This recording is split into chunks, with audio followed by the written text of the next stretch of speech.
उत्तराखंड में आया जंगल राज, रक्षक बने भक्षक। पुलिसकर्मी ने की वसीम नामक युवक की हत्या। मुसलमान जानकर पुलिस कर्मचारी ले गए जंगल, जहां दिया घटना को अंजाम। सियासतदान जहां मौन है, वहां चंद्रशेखर आज़ाद उतरे मैदान में। घटनास्थल पर पहुंचकर परिजनों से मिले सांसद चंद्रशेखर आज़ाद। पुष्करधामी सरकार को दी चुनौती, नहीं मिला न्याय तो 5 अक्टूबर से नगीना सांसद देंगे धरना। परिजनों से मिलकर क्या बोले चंद्रशेखर आज़ाद, चलिए हम लोग सुनते हैं। कि ये हुआ, लेकिन मेरा ये मानना है, मीडिया के लोग भी यहां हैं, 2009 में हमारे कॉलेज का अंतिम समय था। देहरादून में एक रणवीर इनकाउंटर हुआ था। उस इनकाउंटर में एक नौजवान जो अपने गांव से चलकर देहरादून गया था, वहां के एक दरोगा जी से किसी बात पे उसकी बहस हो गई। उन दरोगा जी का नाम जीडी भट्ट था। दरोगा जी को यह बात बर्दाश्त नहीं हुई कि एक नौजवान ने उनसे किस तरह से सवाल किया, तो उन्होंने उसको पकड़ा, अपने साथियों को लिया और जंगल में ले जाकर उसके सीने में खूब सारी गोलियां दाग दी। कि मैं नहीं कह रहा हूं, ये उस घटना की सीबीआई जांच हुई है। 17 पुलिसकर्मियों पे कार्रवाई हुई, आजीवन सजा हुई है। यहां जितने लोग खड़े, अपना फोन का इंटरनेट खोल के गूगल पे चेक कर लो, रणवीर इनकाउंटर। जितने मीडिया के लोग खड़े हैं, जितने पढ़े लिखे जिम्मेदार लोग खड़े हैं, कोई पता कर लो, आपको पता लग जाएगा कि रणवीर के परिवार के साथ क्या हुआ। लेकिन उस समय विपक्ष जिंदा था, उस समय विपक्ष बोलता था, उस समय की सरकारें भी सुनती थी। लेकिन आज गूंगी बहरी सरकारें बैठी हुई है और विपक्ष मुंह पे ताला लगा के बैठा। 21 MLA मिलकर एक FIR नहीं करवा पाए। ये दिया है उत्तराखंड को आप लोगों ने। मैं आपको विश्वास दिला कहता हूं, हम लोग यहां के अधिकारियों से अभी बात करेंगे और नेता के तौर पे, मेरी बाजू के तौर पे अमरीश कपिल और महक सिंह जी और भीम आर्मी आजाद समाज पार्टी के नौजवान और मेरे सहयोग के रूप में खानपुर के मेरे भाई, बहुत ही शानदार विधायक यहां आपके बीच में मौजूद है। मैं आपको विश्वास दिलाता हूं, क्या आपको हमारे बल पे शक है? नहीं। बताओ, क्या आपको हमारे बल पे शक है? नहीं। मैं आपको विश्वास दिलाता हूं, मेरी ये मांग है कि रणवीर इनकाउंटर की तरह इस घटना की भी सीबीआई जांच होनी चाहिए। होनी चाहिए, होनी चाहिए, बताओ।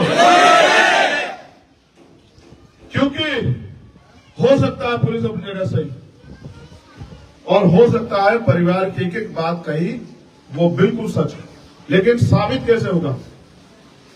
जब रणवीर इनकाउंटर में पुलिस ने एड़ी चोटी का जोर लगा के साबित करने का काम किया कि रणवीर अपराधी था, उसके ऊपर झूठे इल्जाम लगाए कि वो यहां अपहरण करने, फिरौती मांगने, लूट करने आया था, तो तब मामला दोनों पक्षों में जब विवाद हो गया तो उनसे ऊपर जाना पड़ा।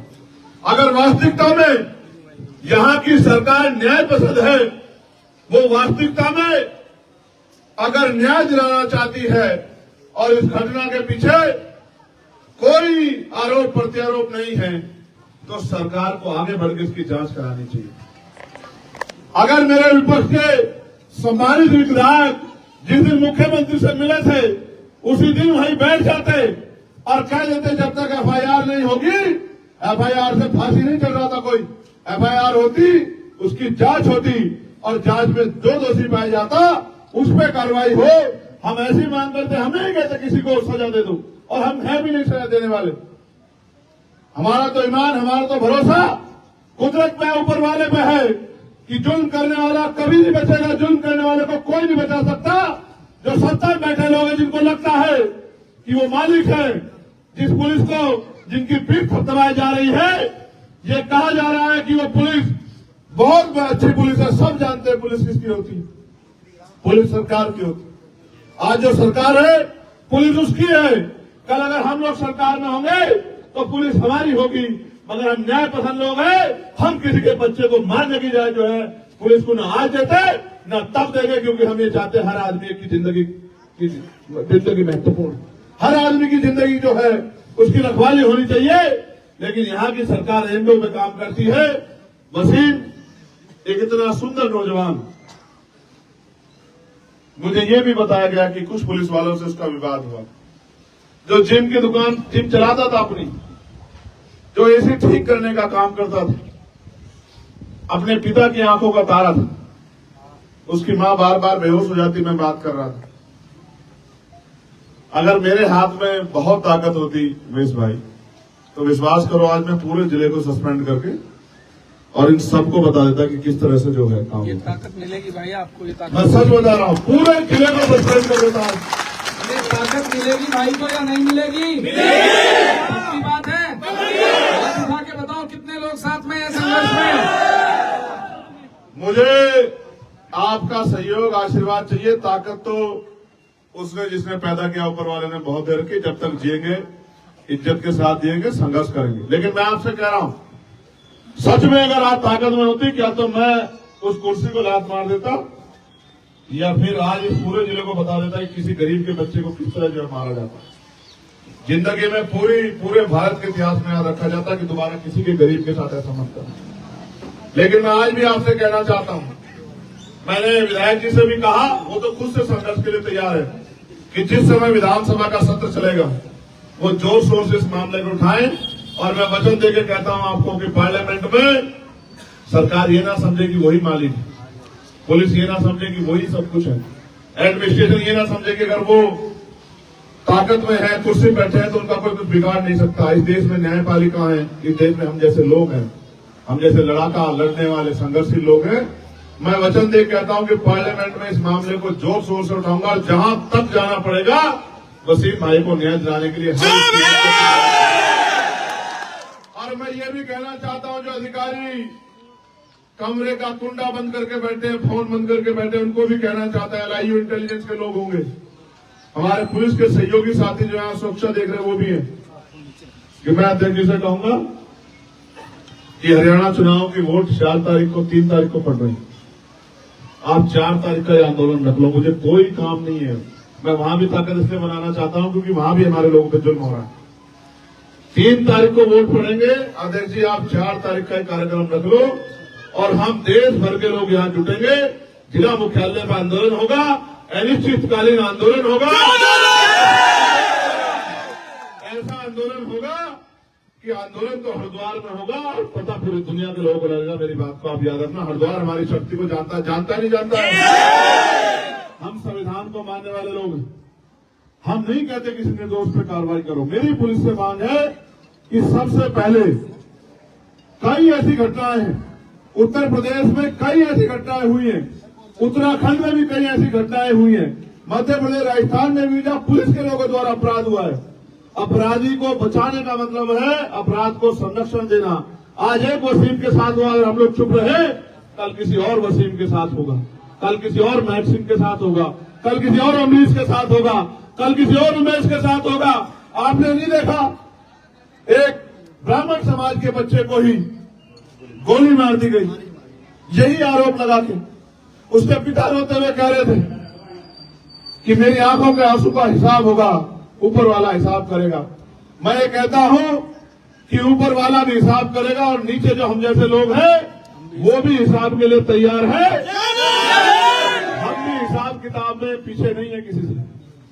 मैं आपको विश्वास दिलाता हूं, माननीय अध्यक्ष जी कहूंगा सारे काम छोड़ दो, अभी से गांव जाना शुरू करो और 4 तारीख को हम लोग, उमेश भाई आप भी समय निकाल के रखना, आप और हम सब लोग मिलके बताओ चलोगे नहीं चलोगे? बताओ एक ये ऊपर जो लोग बैठे बताओ चलोगे नहीं चलोगे? ये तुमसे एक और बात कहना चाहता हूं, आज नहीं कहना चाहता था, इन निकम्मे नेताओं के भरोसे मत रहो। ये इनको तुम्हारी मौत पे भी, तुम्हारी लाशों में भी इनके आंख से आंसू नहीं टपकते, मेरी बात को याद रखना। इनका कोई भरोसा नहीं है। एक बार खड़े होकर देखो मेरे साथ, अगर किसी ने किसी गरीब तरह आंख उठा ली तो मेरा गिरवान आके पकड़ लेना, मेरी बात को याद रखना। मेरा नाम चंद्रशेखर आजाद है। मौत एक दिन आएगी, मेरी बात जब तक जिएंगे ईमान के साथ जिएंगे, इज्जत के साथ जिएंगे, हक हकूक के साथ जिएंगे। मेरी बात को आप याद रखना। यहाँ खड़े होकर कह रहा हूं अपने जिले में, अपने घर में 4 तारीख को आना मेरे साथ। अगर ये नहीं बताया आंदोलन किसे कहता है, निश्चितकालीन होगा। सरकार अगर गोली चलाने का दम है तो हमारे सीने पर चलावा करते तुम गोली चलाने की बात, तुम हमारे लोगों को मारोगे और अब चुप होकर बैठ जाएंगे, नहीं बैठेंगे। हमारा सीना रहेगा आगे चलाना गोली। हम देखेंगे तुम्हारे कितना पीतल है तुम्हारी बंदूकों में। नहीं करते गोलियों से, मौत एक दिन आएगी, चेहरे भी देखेंगे तुम्हारी। लेकिन तुम्हें कह रहा हूं खड़े हो जाओ। तुम्हारी चुप्पी एक दिन इस अन्याय को इतना मजबूत कर देगी कि तुम्हें सालों से डर लगने लग जाएगा। मेरी बात को याद रखना। ये मुल्क हमारा है। अभी वक्त पे आप लोगों ने देखा क्या हालात बने हुए। मैं आपको विश्वास दिलाता हूं आप अपनी लड़ाई लड़ेंगे, लेकिन सरकार की मंशा में मुझे शक है, क्योंकि सरकार ने हमेशा मजलूमों को, कमजोरों को उनके कानून बना के उनको डराने का, उनको कमजोर करने का काम किया है। मैं आपको विश्वास दिला कहता हूं कि वक्त पे भी अगर सरकार इस नियत से काम करेगी कि मुसलमानों की जमीनों को लूट ले, उनके अधिकारों को लूट ले, उनकी संपत्तियों को लूट ले, तो मैं विश्वास दिला कहता हूं पार्लियामेंट में भी आप पता करा लेना। एडी चोटी का जोड़ लगा के हमने विरोध किया था जितने वक्त पे ये बिल लेके आई थी। और हम विरोध ऐसे नहीं करते हैं, आप पढ़े लिखे लोग हैं, हवा में नहीं करते विरोध। हमें जवाब देना है जनता के बीच जाके। मैं आपको विश्वास दिलाता हूं जब वक्त का मामला हो, और फिर कह रहा हूं हम इंसान हैं, ना जाति ना धर्म। अगर किसी के साथ भी अन्याय होगा तो हम लोग चुप नहीं रहेंगे, बिल्कुल नहीं चुप रहेंगे। मैं यहां पर साथियों से कहता हूं, बराबर के प्रदेश के लोगों से कहता हूं, यूपी वालों से, उत्तराखंड के लोगों से कहता हूं, और मैं अपील करूंगा कि 4 तारीख का जो आंदोलन होगा वो इतना ऐतिहासिक होगा कि आंदोलन तो हरिद्वार में होगा, लेकिन देहरादून में बैठे मुख्यमंत्री जी, हमारे अधिकारी, वो भी चैन से नहीं सोएंगे। इस बात का भी मैं आपको विश्वास। लेकिन याद रखना, 4 का जुम्मा, 4 का जुम्मा वहीं पढ़ लेंगे नमाज सब लोग। क्या हो गया? जी 5 तारीख को 5 कर दो, तय कर लो। बताओ मैं 3 कर दूं? 3 कर देता हूं, छोड़ दो। 4 को क्यों चक्कर में पड़ रहे हो? 3 तारीख को 3 ठीक है। ये 3 मेरा बहुत अच्छा दिन है वहां ना हरियाणा में।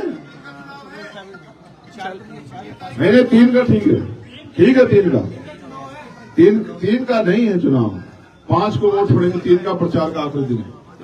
तो प्रचार करके आओगे ना फिर? हाँ ये भी है। मैं छोड़ दूंगा मैं प्रचार। नहीं 5 तारीख, पक्का? 5 तारीख, अच्छा 5 तारीख। चलो सर डन होगी। क्यों 5 तारीख 5 कर दो। चलो अच्छा दिन तय कर। अभी तारीख दोबारा सुन लो। 5 को इन्होंने पिछली बार रुड़की में किया था और इस बार 5 को होगा हरिद्वार। और जितने लोग यहाँ खड़े हैं ऐसे ऐसे मुट्ठी बंद करो, ऐसे वादा करो मुझसे कि एक आदमी 10 लोग लेके आएगा। आगे नहीं आओगे? पक्का?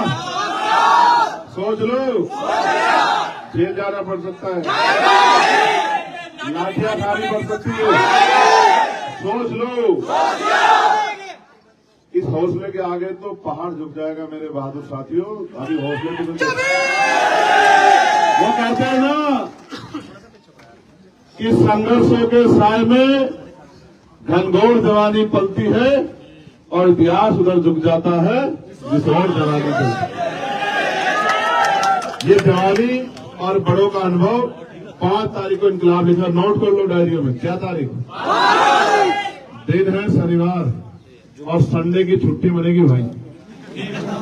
रोटी का भी व्यवस्था करके चलना। आंदोलन एक दिन का नहीं होगा, आंदोलन तब तो होगा जब तक हमारी मांगे पूरी नहीं होगी।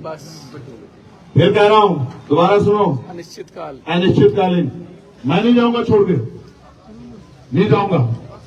मेरी लाश तो वहां से जाएगी, मैं वहां से जेल तो जाऊंगा, लेकिन आंदोलन छोड़ के नहीं जाऊंगा। आप लोगों को वचन देख के आ रहा हूं। लेकिन आप भी तय करके आना, आप भी तय करके आना कि आप चैन से नहीं बैठोगे। आप भी रोटी की व्यवस्था करके आना। ऐसा ना हो कि भूखे रखते हो सब लोगों को, ऐसा तो नहीं करोगे। तो बाकी झूठी FIR भी हुई हैं। मांग सिर्फ यही नहीं है, मांग ये भी है कि वो झूठी FIR भी खत्म की जाए। होनी चाहिए, होनी चाहिए। वो जो मैं जानता हूँ डराने के लिए की जाती है, पुलिस सोचते है डर जाएंगे, डर जाएंगे। कब तक डरते रहेंगे बताओ, कब तक डरते रहेंगे? डर रहे हैं तो भी मर रहे हैं। उत्तराखंड में तो अजीब सा माहौल बना दिया है। कोई कहता है खाली करो, खाली करो, भगाओ, नीचे भगाओ, ऊपर भगाओ। हाँ। देखो पहले ये महाराष्ट्र में होता था, भगाओ भगाओ भगाओ, मारो पीटो। अब ये उत्तराखंड में ये प्रैक्टिकल हो रहा है, भगाओ, यहां से भगाओ, उत्तरकाशी से भगाओ, यहां से भगाओ, चमोली से भगाओ, है भगाओ भगाओ भगाओ भगाओ। कहां भागेंगे भाई? अपना मुल्क छोड़ के कहां जाएंगे? कहीं नहीं भागेंगे। मरना है तो अपने मुल्क में मरेंगे, डर कर नहीं लड़कर मरेंगे। अगर मरना ही है तो शहादत देनी है तो देंगे। हमारे बड़ों ने दिए ना आजादी के लिए, दिए नहीं दिए? इंडिया गेट जाके देखो ना, देखो 52,000 लोगों के नाम मिलेंगे नहीं मिलेंगे, जाके देखो तो नहीं। हम नहीं जाएंगे अपने मुल्क को छोड़ के। हम सदियों से सहते हैं, सहेंगे, लड़ेंगे, हक की आवाज उठाएंगे। आप सब लोग यहाँ आए, इनका भरोसा, हिम्मत आपने बढ़ाई। ये वसीम के वालिद साहब है, पिता है। वो जो देश का तिरंगा वहां लहर रहा है ना, उस तिरंगे को मैं सलाम करते हुए कहता हूं कि आप अपने आप को अकेला मत समझो। इतने वसीम है आपके, देखो बताओ इनके वसीम हो या नहीं हो, बताओ। ये सब आपके वसीम है और मेरा जीवन भर का रिश्ता रहेगा इस घर से। जब जब इस घर को मेरी जरूरत पड़ेगी बिना बुलाए आऊंगा। अपने आप को अकेला मत समझो, ठीक है? मगर अब आपसे आग्रह है कि आंखों में आंसू मत लाना। आपकी आंसुओं में मेरी हिम्मत करो ना, हिम्मत करो, सब करो। हम सब लोग प्रार्थना भी करते हैं, दुआ भी, कि आप लोग जो हैं आप लोग सब्र करें, ठीक है? आप सब लोग यहाँ पहुंचे। यहाँ तो मेरी लोकसभा के लोग भी चले आए, मैं विधायक जी को बता रहा था। अभी उधर सरदार साहब को, जावेद साहब को मैंने देखा, उधर ये खड़े इधर, इरफान भाई और सब लोग। और भाई यहाँ तक आगे मैं तो देख रहा था कि ये इनका मेरे बगैर जी नहीं लगता। जबकि मैंने तो कल का प्रोग्राम बना लिया कि भाई एक दिन कोशिश करके चुनाव छोड़ के जाके वहां जो है रह के आता हूँ, ठीक है? तुम लोग मुझे मिल लेना अभी, क्योंकि मुझे अभी मेरे 2-3 कार्यक्रम में मैं निकलूंगा, ठीक है? बहुत बहुत जितने साथी हैं भीम आर्मी के, ये एक हमारा वो नौजवान कहाँ है, ये कहाँ है, वे इसका क्या नाम है, ये वो जो मोबाइल शॉप चलाता है, परवेज कहाँ है? ये और ये वसीम, तमाम साथी हमारे, मेहनत करो, मेहनत करो। ये जो हमारे सब लोग, मोहल्ला, तमाम साथी हमारे, नेता के साथ सब लोग, संदीप भाई, सब लोग मेहनत करो। सुमित, मेहनत करो, मेहनत से ही काम बनेगा, ठीक है? अब थोड़ा पीछे जाके मीडिया के लोगों से बात करके अपनी बात उधर पहुंचे। जमाल जमाल जमाल करेंगे, जमाल और राजू साहब।